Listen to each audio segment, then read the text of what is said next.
வணக்கம். ஸ்ரீ பார்வதி அம்மன் ஜோதிடம். இன்னைக்கு என்ன டாபிக் பார்க்க போறோம்னா, நவகிரகங்களோட ஆட்சி வீடு, உச்ச வீடு, நீச வீடு, நட்பு மற்றும் பகை வீடுகள் என்ன சொல்லி பார்க்க போறோம். ஃபர்ஸ்ட் ஆட்சி வீடுகள் பார்ப்போம். மேச ராசியில் செவ்வாய் ஆட்சி பலம் பெறுவார். ரிஷப ராசியில் சுக்கிர பகவான் ஆட்சி பலம் பெறுவார். மிதன ராசியில் புதன் பகவான் ஆட்சி பலம் பெறுவார்.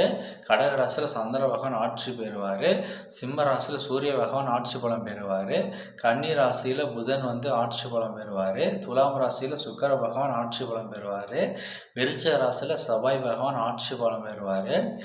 தனுசு ராசியில் குரு பகவான் ஆட்சி பலம் பெறுவார். மகர ராசியில் சனி ஆட்சி பலம், கும்பத்திலும் சனி ஆட்சி பலம் பெறுவார். மீனத்தில் குரு பகவான் ஆட்சி பலம் பெறுவார். அதாவது இந்த 12 ராசிகளும் சொந்த வீட்டில் இருக்கும்போது ஆட்சி பலம் பெறும். அதுக்கு அடுத்தது உச்ச வீடுகள் சொல்லி பார்ப்போம். உச்ச வீடுகள் அதாவது மேச ராசியில் சூரிய பகவான் உச்சபலம் அடைவார். ரிஷபத்தில் சந்திர பகவான் உச்சபலம் அடைவார், சந்திரன். அடுத்தது கடகத்தில் குரு பகவான் உச்சபலம் அடைவார். துலாவத்தில் சனி உச்சபலம் அடைவார். விருச்சகத்துலேருந்து ராகு கேது உச்சபலம் அடைவாங்க. மகரத்தில் செவ்வாய் உச்சபலம். அடுத்தது மீனத்திலிருந்து சுக்கிர பகவான். அதாவது உச்ச வீடுகள் என்ன சொல்லி பார்க்கும்போது, மேச ராசியில் சூரிய பகவான் உச்சபலம் பெறுவார், உச்சமடைவார். ரிஷப ராசியில் சந்திர பகவான் உச்சம் அடைவார். கடக ராசியில் குரு உச்சம் அடைவார். அடுத்தது கன்னி ராசியில் புதன் உச்சம் அடைவார். துலாம் ராசியில் சனி உச்சம் அடைவார். விருச்சகத்தில் ராகு கேது உச்சம் அடைவார். மகர ராசியில் செவ்வாய் உச்சம் அடையும். மீன ராசியில் சுக்கிர பகவான் உச்சம் அடையும். அடுத்து நீச வீட்டுகள் சொல்லி பார்க்கும்போது,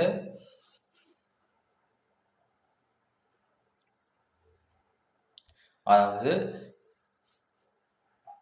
உச்ச வீட்டிற்கு நேர் எதிரி 7ஆம் வீட்டில் அந்த உச்சமடையக்கூடிய கிரகங்கள் நீச வலிமை பெறும். அதாவது சூரிய பகவான் துலாவத்தில் நீசம் அடைவார்.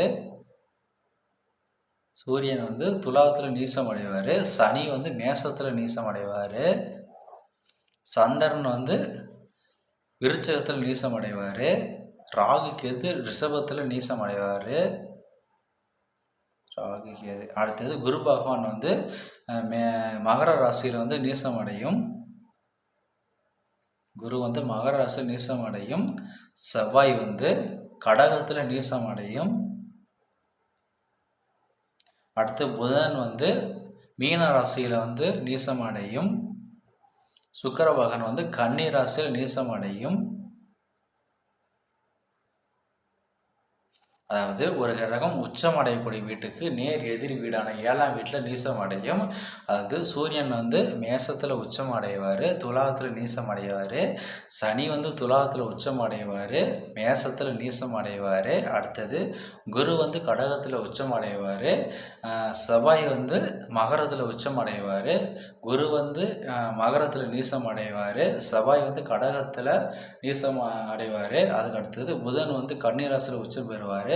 சுக்கிரன் மீன ராசியில் உச்சம் பெறுவார். சுக்கிரன் கன்னிராசியில் நீசம் பெறுவார். புதன் மீன ராசியில் நீசம் பெறுவார். சந்திரன் ரிஷப ராசியில் உச்சம் பெறுவார். ராகு கேது விருச்ச ராசியில் உச்சம் பெறுவார். சந்திரன் விருச்ச ராசியில் நீசம் பெறுவார். விருச்ச ராசியில் நீசம் பெறுவார். ராகு கேது ரிஷப ராசியில் நீசம் பெறும். ஓகே, கிரகங்களோட ஆட்சி வீடுகள்னு சொல்லி பார்த்தாச்சு. உச்ச நீச வீடுகள்னு சொல்லி பார்த்தாச்சு. அதுக்கு அடுத்தது நட்பு பகை வீடுகள்னு சொல்லி பார்ப்போம். இந்த ராசி கட்டம் நட்பு பகை வீடுகள். இது மேச ராசி. மேச ராசியில் சந்திரன் நட்பு பெறுவார். அடுத்தது குரு பகவான் நட்பு பெறுவார்.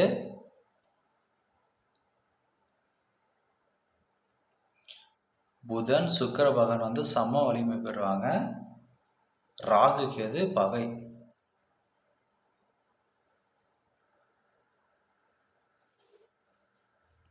அதாவது நம்ம ஆட்சி வீடு, உச்ச வீடு, நீச வீடு பார்த்தாச்சு. இப்போ வந்து நட்பு, பகை வீடுகளை பற்றி பார்க்க போகிறோம். மேச ராசியில் வந்து சந்திரன், குரு வந்து நட்பு நிலையில் இருப்பாங்க.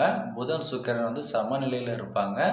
ராகு, கேது வந்து பகை பெறுவாங்க அந்த மேச ராசியில். அடுத்து ரிஷப ராசி பார்ப்போம். அடுத்து வந்து ரிஷப ராசி. ரிஷப ராசியில் சூரியன், குரு வந்து பகை. செவ்வாய் வந்து சமம்.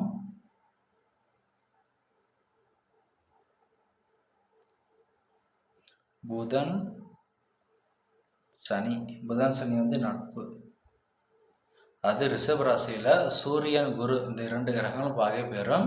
செவ்வாய் வந்து சம வலிமையில் இருப்பார். புதன், சனி வந்து நட்பு நிலையில் இருப்பாங்க. அடுத்தது மிதன ராசியில் பார்ப்போம்.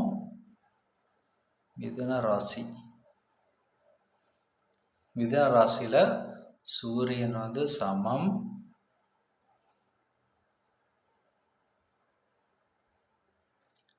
செவ்வாய், குரு வந்து பகை. சந்திரன், சனி, சுக்கிரன் நட்பு. ராகு, கேது நட்பு. அதாவது மிதன ராசியில் சூரியன் வந்து சம வலிமையில் இருப்பார். செவ்வாய், குரு வந்து பகை பெறுவாங்க. சந்திரன், சனி, சுக்கிரன், ராகு, கேது வந்து நட்பு நிலையில் இருக்கும் இந்த மிதன ராசியில். அடுத்து கடகராசிக்கு பார்ப்போம். கடகராசியில் சூரியன்,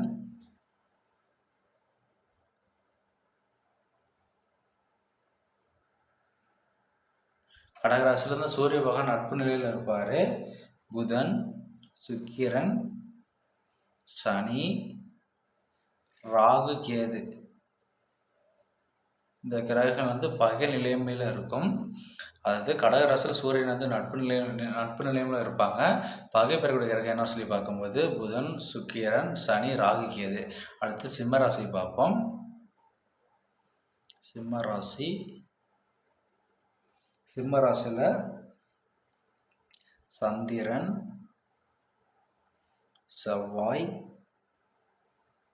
புதன், குரு.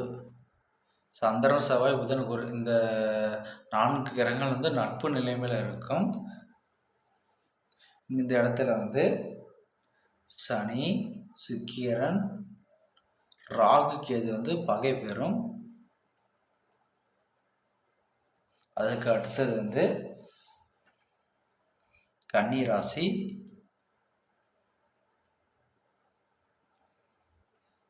கன்னி ராசியில் சூரியன், சந்திரன், சுக்கிரன், சனி, ராகு, கேது நட்பு நிலையை பெறும். அதுக்கு அடுத்தது செவ்வாய், குரு வந்து பகை நிலைமையில் இருக்கும். செவ்வாய், குரு வந்து பகை. கன்னிக்கு அடுத்தது துலாம் ராசி. துலாம் ராசியில் வந்து சந்திரன், செவ்வாய்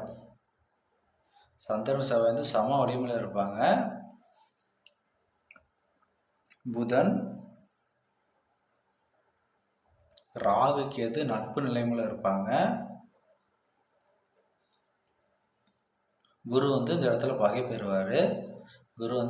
பெறுவார். அடுத்தது விருச்சிக ராசி.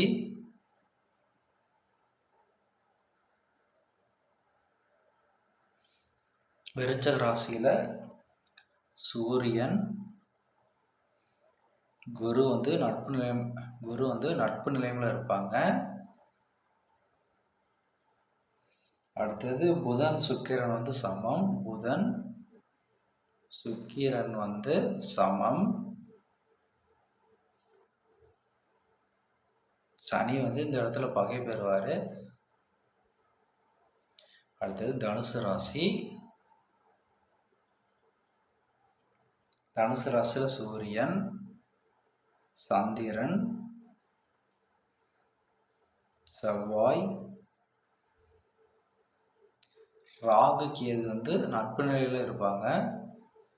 நட்பு நிலை. அடுத்தது புதன், சுக்கிரன், சனி வந்து சம வலிமையில் இருப்பாங்க. சம வலிமை.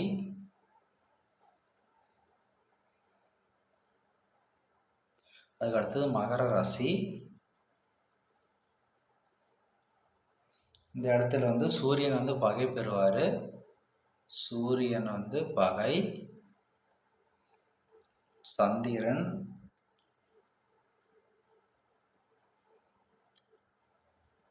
அது சூரியன் வந்து பகை வலிமையில் இருப்பார். சந்திரன் வந்து சமநிலையில் இருப்பார். சுக்கிரன், புதன், ராகு கேது வந்து நட்பு நிலையில் இருக்கும். சுக்கிரன், புதன், ராகு வந்து நட்பு. அதுக்கு அடுத்தது வந்து கும்பராசி.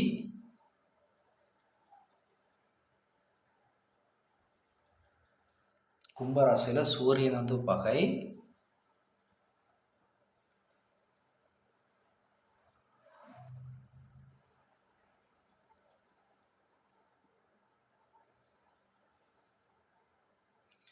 சந்திரன்,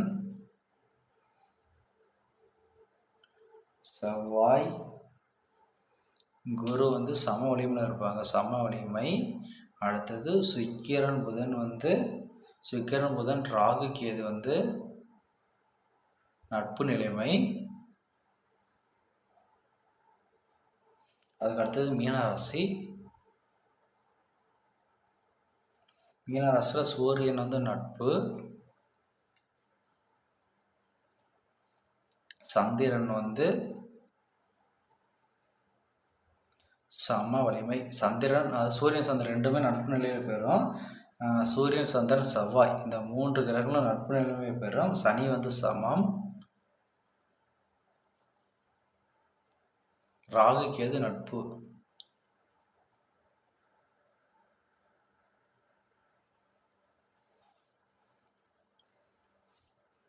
அதாவது மேசராசியில் சந்திரன் நட்பு, புதன் சமம், குரு நட்பு, சுக்கிரன் சமம், ராகு கேது பகை நிலைமையில் இருக்கும். அடுத்தது ரிஷபராசியில் சூரியன் பகை, செவ்வாய் சமம், புதன் நட்பு, குரு பகை, சனி நட்பு நிலையில் இருக்கும். மிதுன ராசியில் சூரியன் வந்து சமம், சந்திரன் வந்து நட்பு, செவ்வாய் பகை, குரு பகை, சுக்கிரன் வந்து நட்பு, சனி வந்து நட்பு, ராகு கேது நட்பு நிலையில் இருப்பாங்க. கடகராசியில் சூரியன் வந்து நட்பு, புதன் பகை, சுக்கிரன் பகை, சனி பகை, ராகு கேது பகை நிலைமையில் இருப்பாங்க. சிம்ம ராசியில் சந்திரன் வந்து நட்பு, செவ்வாய் நட்பு, புதன் நட்பு, குரு நட்பு, சுக்கிரன் பகை, சனி பகை, ராகு கேது பகை. கன்னி ராசியில் வந்து சூரியன் நட்பு, சந்திரன் நட்பு, செவ்வாய் பகை, குரு பகை, சுக்கிரன் நட்பு, சனி நட்பு, ராகு கேது நட்பு. துலாம் ராசியில் வந்து சந்திரன் வந்து சமம், செவ்வாய் சமம், புதன் நட்பு, குரு பகை, ராகு கேது நட்பு நிலைமையில் இருப்பாங்க. விருச்சிக ராசியில் வந்து சூரியன் வந்து நட்பு, புதன் வந்து சமம், குரு வந்து நட்பு, சுக்கிரன் சமம், சனி வந்து பகை நிலைமையில் அடையும். தனுசு ராசியில் சூரியன் வந்து நட்பு, சந்திரன் நட்பு, செவ்வாய் நட்பு, புதன் சுக்கிரன் சமம், சனியும் சமம், ராகு கேது நட்பு நிலைமையில் இருப்பாங்க. அடுத்தது மகர ராசியில் சூரியன் பகை, சந்திரன் சமம், ராகு கேது நட்பு, புதன் சுக்கிரன் நட்பு நிலைமையில் பெறுவாங்க. மகர ராசியில் வந்து சூரியன் பகை, சந்திரன் சமம், புதன் சமம், சுக்கிரன் நட்பு, ராகு கேது நட்பு நிலைமையில் இருப்பாங்க. கும்பராசியில் வந்து சூரியன் வந்து பகை, சந்திரன் சமம், செவ்வாய் சமம், குரு சமம், புதன் வந்து நட்பு, சுக்கிரன் நட்பு, ராகு கேது நட்பு வலிமை பெறுவாங்க. மீனராசியில் வந்து சூரியன் வந்து நட்பு, சந்திரன் வந்து சமம், செவ்வாய் வந்து நட்பு, சனி சமம், ராகு கேது நட்பு வலிமையில் இருப்பாங்க. ஓகே, இந்த வீடியோவில் வந்து ஆட்சி வீடுகள், உச்ச வீடுகள், நீச வீடுகள், நட்பு பகை வீடுகள் என்ன சொல்லி பார்த்தாச்சு. அதாவது ஆட்சி வீடுகள் என்பது மேசராசி அதிபதி செவ்வாய், ரிஷபராசி அதிபதி சுக்கிர பகவான், மிதுன ராசி அதிபதி புதன், கடகராசி அதிபதி சந்திரன், சிம்மராசி அதிபதி சூரியன், கன்னிராசி அதிபதி புதன், துலாம் ராசி அதிபதி சுக்கிரன், விருச்சிக ராசி அதிபதி செவ்வாய், தனுசு ராசி அதிபதி குரு, மகர ராசி அதிபதி சனி, கும்பராசி அதிபதி சனி, மீனராசி அதிபதி குரு. அதாவது அந்த சொந்த வீடுகளில் அந்த கிரகங்கள் இருக்கும்போது ஆட்சி பலம் பெறும். அதுக்கு அடுத்தது மேசத்தில் சூரியன் வந்து உச்ச பலம் அடைவார், ரிஷபத்தில் சந்திரன் உச்ச உச்சபலம் அடைவார். கடகத்தில் குரு பகவான் உச்சபலம் அடைவார். கன்னியில் புதன் உச்சபலம் அடைவார். துலாத்தில் சனி உச்சபலம் அடையும். விருச்சத்தில் ராகு கேது உச்சபலம் அடையும். மகரத்தில் செவ்வாய் உச்சபலம் அடையும். மீனத்தில் சுக்கிரன் வந்து உச்சபலம் அடையும். அடுத்து நீச வீடுகள்னு சொல்லி பார்க்கும்போது மேசத்தில் சனி நீசம் அடைவார். ரிஷபத்தில் ராகு கேது நீசம் அடையும். கடகத்தில் செவ்வாய் நீசம் அடைவார். கன்னியில் சுக்கிரன் நீசம் அடைவார். துலாத்தில் சூரியன் நீசம் அடைவார். விருச்சகத்தில் சந்திரன் நீசம் அடைவார். மகரத்தில் குரு நீசம் அடைவார். மீனத்தில் புதன் நீசம் அடைவார்.